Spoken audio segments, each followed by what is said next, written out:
नाज़रीन, आम चवणी आहे त जेकॾहिं कंहिं बि क़ौम खे तबाह करणो हुजे त उन जे जेके नौजवान नस्ल आहे उन जा जेके ॿारड़ा आहिनि उन्हनि खे तालीम जहिड़े ज़ेवर खां महरूम रखियो वञे त उहा क़ौम पंहिंजो पाण जेकी आहे तबाह थी वेंदी। ऐं सिंध में बि बिल्कुलु इन तर्ज़ जूं जेकी आहे त अमल थी रहियूं आहिनि। सिंध सॼी में जेकी आहे त तालीम जी सूरत हाल उहा इंतिहाई जेकी आहे त ख़राबु आहे। स्कूल आहिनि त उते उस्ताद न आहिनि, उस्ताद आहिनि त उते जेके आहे त इमारतूं न आहिनि, किथे वरी शागिर्द आहिनि त वरी उस्ताद न आहिनि। अहिड़े ई हिकु स्कूल में असीं मौजूदु आहियूं। गढ़ीअसर वेझो ही ॻोठु आहे ग़ुलाम जान कंडराणी, जिते जेकी आहे त 100 खां वधीक ॿारड़ा हिन स्कूल में दाख़िल थियल आहिनि। पर गुज़िरियल काफ़ी सालनि खां जेको आहे त उस्ताद हिते जेको आहे त पढ़ाई खां गैरहाज़ुर आहे, जंहिं ख़िलाफ़ जेके आहे त ॻोठाणा ऐं जेके शागिर्द आहिनि उहे एहतिजाज करे रहिया आहिनि। अचो त साणनि ॻाल्हि ॿोल करियूं त वधीक उहे इन बाबति छा था ॿुधाइनि ऐं संदनि कहिड़ा मुतालबा आहिनि। असांजो स्कूल में उस्ताद न आहे, असांखे उस्ताद खपे। ॿ साल थी विया आहिनि उस्ताद न, असांजो तालीम तबाह थी वियो, असांखे उस्ताद खपे। साल थिया आहिनि असांजो स्कूल में उस्ताद कोन्हे। असांजा ॿार सॼो ॾींहुं वतन था, गाह कंदा, घुमंदा भॼंदा वतन था, उस्ताद न आहे। वज़ीर आला खे, इमरान ख़ान खे अपील कयूं था असांजे ॿारनि जो ज़िंदगी बचाए वञे। असां पाण बि न पढ़िया आहियूं पर असांजे ॿारनि ॾे रहम करे। साईं तव्हांजी वॾी महिरबानी, जो सहाफ़ी बिरादरी तव्हां असांखे कवरेज ॾिनो आहे, तव्हांजी वॾी महिरबानी। तव्हां ॾिसो था दादा, असांजे ॻोठ में जेको आहे उस्ताद मुसलसिल कुझु अरसो थियो आहे, 2-3 साल थिया आहिनि जेको नथो अचे। अब्दुल्ला खोसो, हीअ असांजा ॿारड़ा जेके तालीम खां महरूम आहिनि। हिन ॾिसो था त मुस्तक़बिल में हिननि जो छा हालत थींदो। अॻे तालीम कोन्हे, उस्ताद मुसलसिल अचण जे लाइ तयारु कोन्हे। बार बार उन सां राब्तो कयूं था त साईं तव्हां अचो, चइबो कागज़ हेॾो खणी अचो त तव्हांखे असां सर्टिफिकेट कढी ॾींदासीं। उनजे करे उस्ताद नथो अचे। उन्हनि जे मथां वरी बायोमेट्रिक वारा रखियऊं त बाबा तव्हां हिननि खे मॉनिटरिंग करे हिननि खे पाबंद बणायो। उहे बि आया, उहे बि वाघू।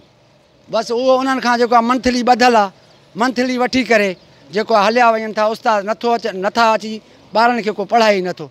असां उनजे करे तव्हांजी वॾी महिरबानी, असां आला अख़्तियारनि खे अपील कयूं था, वज़ीर आला सिंध खे, इमरान ख़ान खे, एजुकेशन जे जेको आहे मिनिस्टर खे, त ख़ुदा असांजे मासूम ॿारनि ते जेको आहे रहम कयो वञे, उस्ताद खे पाबंद बणायो वञे त जीअं असांजे ॿारनि जो जेको आहे गुलनि जहिड़ा ॿार आहिनि वधी करे पंहिंजे समाज, पंहिंजे क़ौम, पंहिंजे मुल्क पाकिस्तान जो जेको आहे अॻुवाण बणिजनि। सर तव्हां ॾिसी रहिया आहियो असांजे हिन स्कूल में 70 खां 80 ॿार आहिनि। जेको उस्ताद आहे असां वटि मुक़ररु थियल आहे, 2 साल खां वठी असांजे स्कूल में नथो अचे मुसलसिल। असां जेको आहे त वस वारे इदारनि खे, TO ठुल, SDO जकमाबाद, एजुकेशन सेक्रेटरी अकबर लेगारी ऐं इन खां अलावा जेको आहे त तालीम वारो वज़ीर सरदार शाह खे अपील कयूं था ख़ुदा असांजे हिन स्कूल ते तवजा ॾेई करे असांजे हिन ॿारनि जो जेको मुस्तक़बिल आहे उहो बचाए। असां मुसलसिल TO साहब खे लेटर मोकिलिया आहिनि पर हुन को बि हिन टाइम तदारक न कई। असां अपील कयूं था उन वस वारनि इदारनि खे त हिन मासूम ॿारनि जे मथां रहम करे अने असांखे अहिड़ो उस्ताद ॾिए जेको महिनती हुजे, जेको तालीम खे जेको आहे त रोशन करे। ख़ुदा असां हर इदारे खे कंप्लेन कया आहिनि पर हिन टाइम ताईं काई तदारक न थी। महिरबानी करे असांजे हिन ॻाल्हि ते असांजे हिन स्कूल जो नोटिस वठी करे असांजे हिन ॿारनि जो, मासूमनि जो ज़िंदगी बचाए वञे।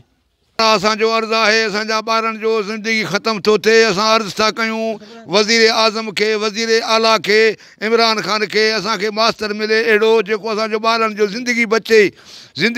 ॿार असांजा तमामु ख्वार ख़राबु थी विया। असां त अणपढ़ियल थियासीं पर पोयां बच्चा बि असांजा अणपढ़ियल थींदा, माल वतन था चाढ़ींदा, भॼंदा वतन था। ख़ुदा असांजो अर्ज़ु आहे वज़ीर आज़म खे, वज़ीर आला खे, मुराद अली शाह खे, इमरान ख़ान खे त असांखे मास्तर अहिड़ो ॾियनि जेको असांजे ॿारनि जो ज़िंदगी बचे। नाज़रीन, अवां हिते एहतिजाज कंदड़ ॻोठाणनि ऐं जेके ॿारड़ा आहिनि उन्हनि जूं ॻाल्हियूं ॿुधियूं। हिननि जो चवणु आहे त हिन जे स्कूल में जेको आहे त हिकु उस्ताद मुक़ररु थियल आहे जेको गुज़िरियल काफ़ी सालनि खां स्कूल न पियो अचे, जंहिं सबबु जेके हितां जा ॿारड़ा आहिनि उहे तालीम जहिड़े अज़ीम ज़ेवर खां महरूम बणिजी जेके आहे त माल चाढ़ण ऐं ॿियनि जेके आहे त समाजी बुराइनि जे कमनि में मुलविस थी विया आहिनि, जंहिं सबबु हू जेके आहे त बेरारवी जो शिकार थी रहिया आहिनि।